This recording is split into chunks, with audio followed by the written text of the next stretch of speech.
One painter I think of when I think about proportion is um, Joan Mitchell, because so much of her work relies on this kind of flow, like there's almost different frames. And if you notice what's happening, what's usually changing is the ratio of certain colors. So we're kind of getting moved through things because there's more orange in one, or like there's tons of blue and then it's overtaken by the yellow, and that kind of just pulls us across.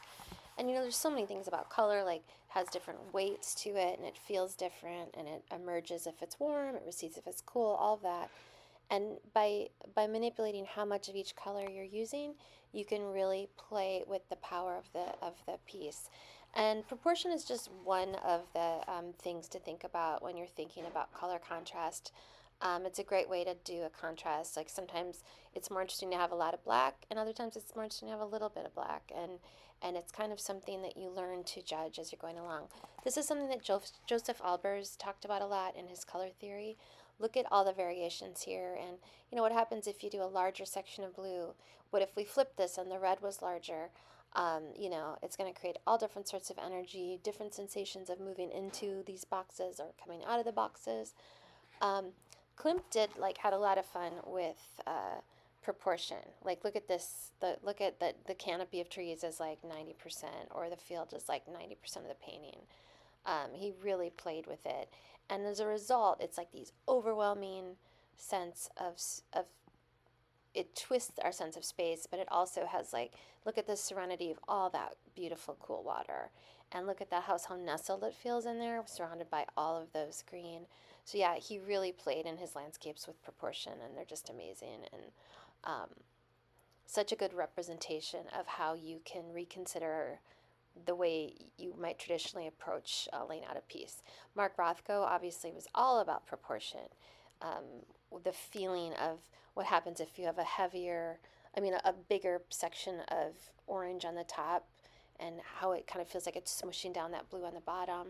And the little red on the bottom is slightly larger than the red on top.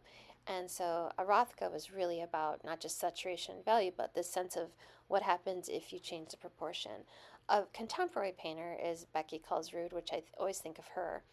Her paintings are just these giant fields of blue. I talked to some of you last week about like, what are you gonna do with all this space? Like, this is a lot of one shape or one space, but she's kind of made a career out of having these giant shapes of blue as the core of her painting. Another thing about proportion is often we get that from scale. Like look at this Kuno Amiet piece of that tiny skier in the sea versus this Magritte, where this giant oversized, apples and George O'Keeffe's flowers. Because we're playing with scale, there's a higher proportion of color. Rose Wiley is a contemporary painter, and she does these massive pieces where the scale is skewed, but she'll put these giant shapes in there that should not make any sense. Like that giant green shape should just be completely off-putting. Emily Carr was a Canadian painter, and she always played with proportion and would wind up with these giant fields of color. Frank Walters, I love these, how he would zoom out and then zoom in.